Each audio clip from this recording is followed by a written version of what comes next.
Hello everyone, welcome back to my GH Spoiler channel. I hope everyone is having a wonderful day. General Hospital full episode, Wednesday, March 4th, 2026. Sidwell's dark secret exposed, and another horrific death rocks Port Charles forever. You will not believe what happened in today's episode. Grab the tissues and maybe a defibrillator. Port Charles has seen its fair share of darkness, mob wars, presumed deaths, evil twins, mysterious resurrections, but Wednesday's episode of General Hospital delivered something so jaw-dropping, so gut-wrenching, so absolutely unhinged that fans across the country were left screaming at their televisions, and the internet hasn't stopped burning since. If you haven't watched yet, consider yourself warned. Major spoilers ahead. And trust us, you need to be sitting down for this. The morning that changed everything. The episode opened deceptively quietly. The halls of General Hospital gleamed under fluorescent lights. Nurses bustled past. Coffee cups steamed at the nurses' station.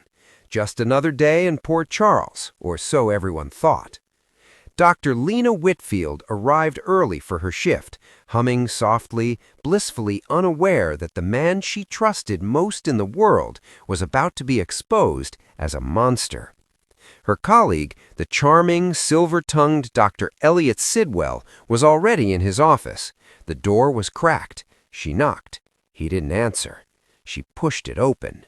What she found inside wasn't Sidwell at his desk reviewing charts. It was Sidwell hunched over a laptop, his face pale as ash, frantically deleting files. When he looked up and saw Lena standing in the doorway, his expression wasn't embarrassment. It wasn't guilt. It was pure, ice-cold terror. What is Sidwell hiding? For months, viewers have suspected that Dr. Sidwell was not the noble, brilliant physician he presented himself to be. The clues were always there, hiding in plain sight.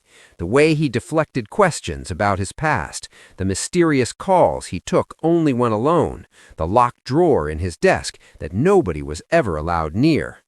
Today, the drawer was open. Lena's eyes landed on its contents before Sidwell could stop her.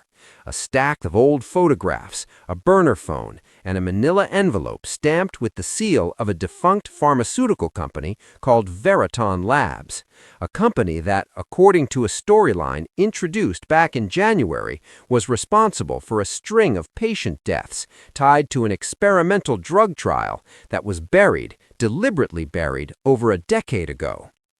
"Elliot," Lena whispered, her voice barely audible, "what did you do?" Sidwell rose to his feet, and in one of the most chilling monologues in recent General Hospital history, he told her everything. He hadn't just known about the Veriton Labs trial. He had run it. He was the lead researcher. He was the one who falsified the safety data. He was the one who signed off on the cover-up when patients started dying, 7 of them, because reporting the truth would have destroyed his career before it had even begun. "I did what I had to do," he said, his jaw tight, his eyes hollow. "You don't understand what it was like back then." Lena stared at him. "Those people had families, Elliot." "So do I," he snapped. The bombshell nobody saw coming. But here's where things went from bad to catastrophic. Among those 7 patients who died in the Veriton Labs trial, the father of someone currently working in General Hospital, someone beloved, someone the audience has been rooting for all season, Marcus Webb. That's right, Marcus Webb, the warm, dedicated orderly who has been one of the show's breakout characters this year, the man who has been quietly investigating his father's mysterious death for 2 seasons. His father was patient number 4 in Sidwell's buried trial. Marcus didn't know yet, but Lena did, and as Sidwell begged her to stay quiet, pleading, then threatening, then pleading again, the camera cut to the hallway where Marcus was walking past, just feet away, completely unaware that the answer to every question he'd ever asked was on the other side of that office door. Viewers watching in real time reportedly lost their minds entirely. The death that has everyone talking. And then, just when you thought the episode had given you everything it had, the final 15 minutes happened. Sidwell, desperate and cornered, made a terrible decision. He reached out to his old contact from the Veriton days, a fixer known only as Crane, who had helped bury the trial the first time. He needed to know if the physical file still existed. He needed to know if he could survive this. Crane agreed to meet him in the parking garage beneath the hospital. Standard soap opera rendezvous. Dim lighting, echoing footsteps, the distant wail of a siren. But Crane never made it to the meeting. By the time Sidwell arrived, Crane was already dead, slumped against a concrete pillar, a single injection mark on his neck. No signs of a struggle. Clean, professional, deliberate.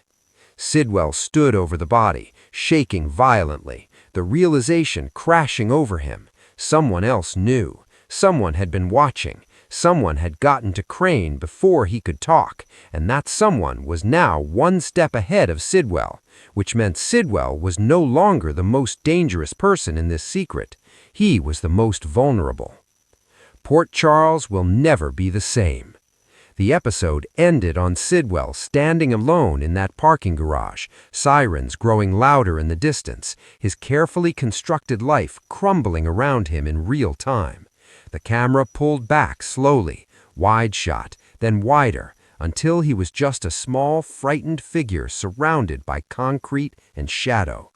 Cut to black. No preview for tomorrow, just silence. The General Hospital fan forums erupted within minutes. Who killed Crane? Is Marcus about to find out the truth about his father? Will Lena keep Sidwell's secret or blow the whole thing wide open? And perhaps most terrifying of all, who else is on that patient list? Wednesday's episode was a masterclass in slow burn payoff, and the creative team deserves every ounce of credit for how methodically they've built this storyline. The performances were extraordinary across the board. The writing was tight, fearless, and genuinely surprising. Port Charles has always been a town built on secrets, but Sidwell's secret, this one has the power to shake the entire hospital to its foundation.